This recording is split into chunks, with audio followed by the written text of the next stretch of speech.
खुलुमबाय बड'लेण्ड पाब्लिक रादाब नायगिरि नोंथांमोनखौ बरायबाय। दारकुसि दखरा दुलाराय बर' फरायसा आफादा दिनै HSLC आरो HS जोबथा आनजादाव सेथि थाखोआव उथ्रिसारनो हानाय फरायसा फरायसुलिफोरखौ बरायो। बे बरायनाय हाबाफारिखौ 1 नं केकेरेकुसि गुदि फरायसालिनि लांगोना फोथाराव लादोंमोन।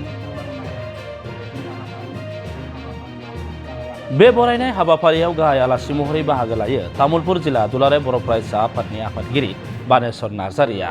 बे हाबाफारियावनो तामुलपुर जिल्ला दुलाराय बर' फरायसा आफादनि लेङाइ आफादगिरि जीवन जिउ बसुमतारियाबो बाहागो लायो।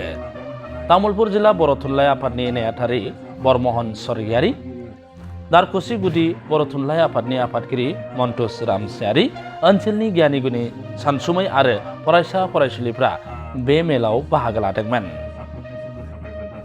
HSLC आरो हाई सेकेन्डारि जोबथा आनजादाव सेथि थाखोआव उथ्रिसारनो हानाय फरायसा फरायसुलिफोरखौ बरायनाय हाबाफारिखौ सामलायदोंमोन दारकुसि दखरा दुलाराय बर' फरायसा आफादनि आफादगिरि सानसुमा बर'आ। बेनि गुबै जाहोनानो जाबाय जोङो जोंनि उथ्रिसारनाय फरायसाफोरखौ गोजौ फारसे दावगालांनायाव जोङो जुदि बिहोमा होनो गोनां जायोब्ला बिथांमोनखौ जों थुलुंगा होनांगोन, मान बावनांगोन आरो बेनि गेजेरजों बेखौनो खावलायनो लुबैदों जे दुलाराय बर' फरायसा आफादा गोबां बोसोर खामानि मावबोनानै 2002 मायथाइनिफ्रायनो बेबायदि इयार अफ इडुकेसन इयार फोसावनानै खामानि मावदों। नेसन कुवालिटि एजुकेसन बेबायदि फोसावनानै खामानि मावबोदों आरो बे बेलायाव दिनै 2002 मायथाइनिफ्राय जिखिनि सारा आसामावनो बर'फ्रा खालिबोल' 66 जोनाल'सो सेथि थाखोआव उथ्रिसार जानो हादोंमोन। नाथाय दुलाराय बर' फरायसा आफादनि खामानि मावनाय बेजों लोगोसे बर' गार्जेनफोरनि कनसियास, बर' फरायसाफोरनि जि गावखौ मोजाङै फरायनो लुबैनाय बे थांखिखौ लानानै दिनै नैबे 2023 मायथाइयाव 3503 फरायसाया दिनै सेथि थाखोआव उथ्रिसार जानो हादों। ओंखायनो आं खावलायदों दिनै बे बरायनायनि गेजेरजों आं बेखौनो मेसेज होनो लुबैदों बा फोरमायनो लुबैदों जोंनि फरायसा बिथांमोना गावबा गावनि जिउखौ दानायाव जाहाथे अराय समबो लेखाजों सोमोन्दो लाखिनानै थायो, जौ जुवानिफ्राय गोजानाव थायो। मानो होनब्ला गाव थिग जानो हायोब्ला, गाव गोथों लामाजों थांनो हायोब्ला सानसेजों सासे फराया साक्सेसफुल जानो हायो। बै बाथ्राखौनो दिनै बे बरायनायनि गेजेरजों जोङो फोरमायनांगोन होननानै आं बुंनो सानो। नुनो मोनदों दिनै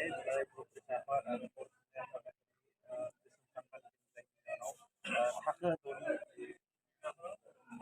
सानखान्थि आरो बिगियान आयदाखौ बेयो थारैनो जोबोद दुखु गोनां बाथ्रा।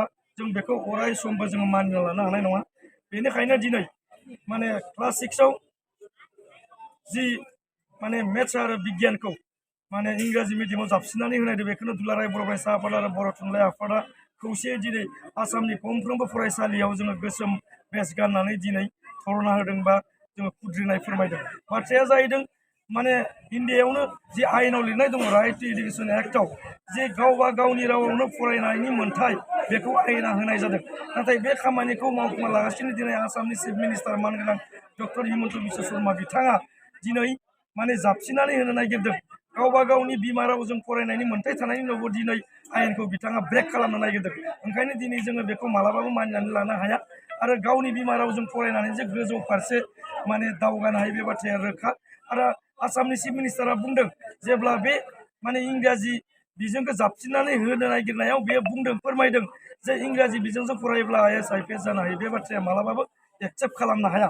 जोङो नुबोदों बर' मानसियानो जा हारसा मानसियानो जा आसामाव 40-50 बोसोरनि सिगां इंराजि बिजोङाव फरायबोदों आरो बै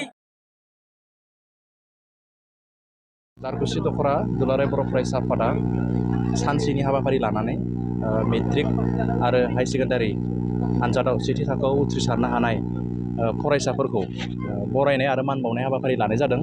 बे हाबाफारिखौ दारकुसि दखरा एबसुनि बेन्दोङाव थानाय 1 नं केकेरेकुसि LP स्कुलनि लांगोनायाव लानाय जादों। दा बेवहाय दारकुसि दखरा दुलाराय बर' फरायसा आफादनि देग्लायनि जोङो जा रिजाल्टनि फिथाइ बायदियै जोंहा मेट्रिक आनजादाव सा 17 फरायसाफ्रा सेथि थाखोआव उथ्रिसारनो हादोंमोन आरो सा 4 फरायसाफ्रा हाई सेकेन्डारिनि जि जोबथा आनजाद, बे आनजादाव बिथांमोना सेथि थाखोआव उथ्रिसारनो हादोंमोन। जोङो दारकुसि दखरा दुलाराय बर' फरायसा आफाद हिसाबै जोबोद गोजोननाय दङ आरो गोग्गानाय दङ बिथांमोनखौ लानानैनो।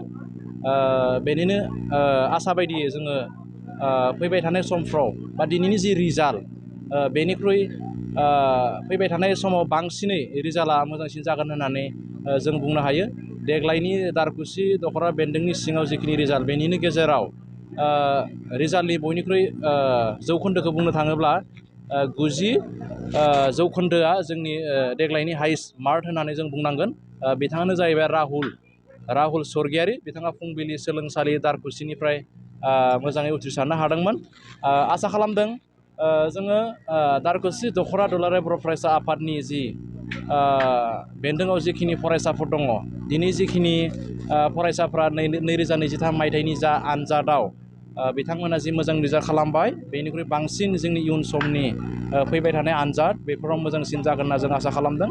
आरो दख'रा दुलाराय बर' फरायसा आफादा जोंनि मोनफ्रोमबो दुलाराय बर' फरायसा आफादनि जोंनि जिल्ला जोंनि मिरु दुलाराय बर' फरायसा आफादनि बिथोन बायदियै दारकुसि दख'रा आफादाबो खामानि मावबोगासिनो दङ।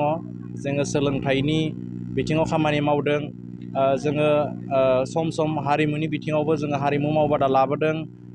सम सम जोङो दख'रा आफादा गोनांथि बायदियै गेलेनायनि बिथिङावबो जोङो जोलुर बादायलायनाय बोलुर बादायलायनाय बेनिनो गेजेरावनो थांनाय समाव आन्डार 30नि जा फुटबल बादायलायनाय बेफोरखौबो जों सम आरो थासारिखौ नायनानै लाबोनाय जादों। दख'रा आफाद हिसाबै जोङो जोंनि दख'रानि मोनफ्रोमबो फरायसालि स्कुलफोराव हाबनायनि गेजेरजों जोङो फरायसाफोरखौ खौरां लानाय फोरोंगिरिफोरखौ खौरां लानाय बेनि थासारिफोरखौ खौरां लानाय बेबायदिनो जोङो सम आरो थासारिखौ नायनानै दख'रा आफादा खामानि मावलांगासिनो दङ मावलांबाय थागोन रायजो राजानि हेफाजाबजों। आं बेखौनो नैबे हाबाफारिनि गेजेरजों फोरमायथिनाय जाबाय। Thank you.